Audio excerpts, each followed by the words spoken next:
आज हम कक्षा 8 विषय संस्कृत सप्तमा पाठा और हमारा प्रकरण है सुभाषितान।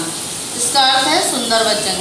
जैसा कि हमने कल 3 श्लोकों के बारे में पढ़ा कि अयम निजा परोवेति गणना, फिर सर्वपर्वसम दुखम और वृथा वृष्टि समुद्रेषु। इसमें हमने बताया कि अपना और पराया का भेद करने वाले छोटे चित्त वाले होते हैं और उदार चित्त वाले संपूर्ण पृथ्वी को अपना परिवार मानते हैं। और दूसरे में हमने बताया कि दूसरों के अधीन रहना सबसे बड़ा दुख होता है और अपने अधीन रहना सबसे बड़ा सुख होता है। इसको जो जान गया है वो सुख दुख के पूरे लक्षण जान गया है। और तीसरे में हमने बताया था कि समुद्र में बारिश का होना जिस प्रकार व्यर्थ है और उसी प्रकार जो तृप्त है, जिसका पेट भरा है, उसको भोजन कराना व्यर्थ है।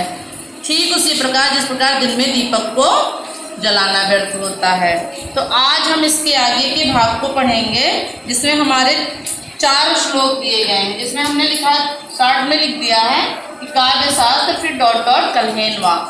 तो इसमें हम वाचन करेंगे, सस्वर वाचन करेंगे और आप इन श्लोक को याद करेंगे, जिसको सस्वर गायन भी करते हैं, बोलते हैं, वाचन करते हैं और हम इसका अर्थ भी बताएंगे।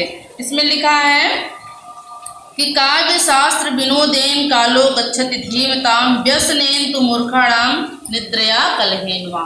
इसमें मूर्ख और बुद्धिमान व्यक्तियों के विषय में बताया गया है कि जो विद्वान व्यक्ति होते हैं, धीमताम माने होता है जो बुद्धि से युक्त होते, जो विद्वान होते हैं, उनका कालो माने समय, गच्छति माने जाता है, बीतता है। कैसे बीतता है?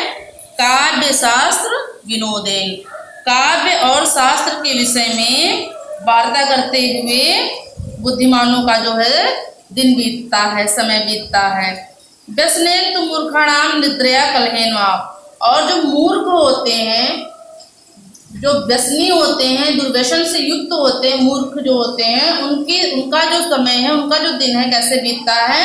या तो लड़ाई करने में बीतता है या तो सोने में बीतता है। वो अपनी गंदी आदतों में ही पूरा दिन व्यतीत कर देते हैं। फिर हमारा दूसरा श्लोक है महांतम प्राप्त किम करिष्यति।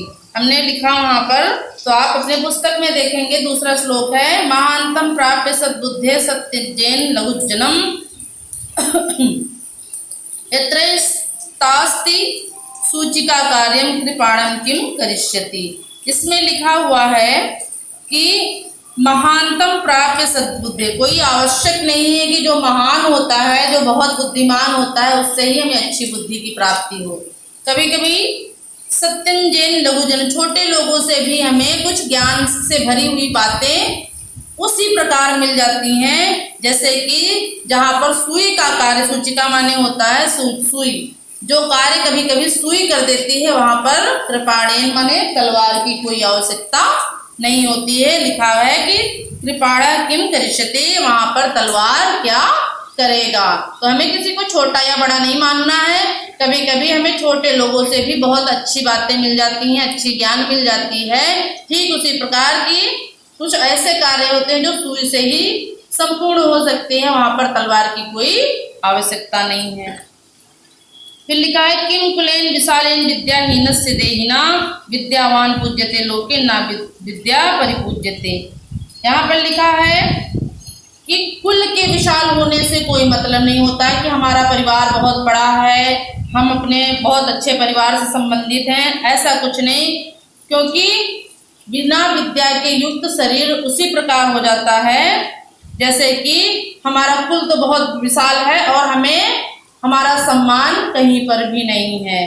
क्योंकि विद्यावान पूज्यते लोके, विद्वान जो व्यक्ति जो होता है संसार में सभी जगह पूजनीय होता है, और ना विद्या पर पूज्यते, जो विद्वान नहीं होता है, जो विद्या से युक्त नहीं होता है, जो ज्ञानी नहीं होता है, उसका पर कहीं पर भी सम्मान नहीं होता है।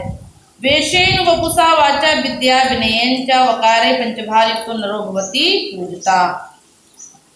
वेश के द्वारा, अपनी भाषा के द्वारा, अपनी विद्या के द्वारा और अपने विनम्रता के द्वारा, ये जो 5 चीजें होती हैं, वो 5 चीजों से युक्त व्यक्ति जो होता है वो सर्व मतलब सभी जगह पूजा जाता है। पूजा जाता है मतलब है सम्मानित होता है, सम्मान किया जाता है, क्योंकि उसके वेश से, उसके स्वभाव से, उसकी विद्या से, उसके गुणों से ही उसकी परिज्ञान जो है और उसके सद्गुण परिलक्षित हो जाते हैं। इस प्रकार वो व्यक्ति जो है सभी जगह पूजनीय होता है। तो आज हमने पूरे सुभाषितान सुंदर वचनों का अध्ययन किया, श्रवण किया, और आप इसको अपनी कॉपी में लिखेंगे और सस्वर वाचन करते हुए इसको याद करेंगे।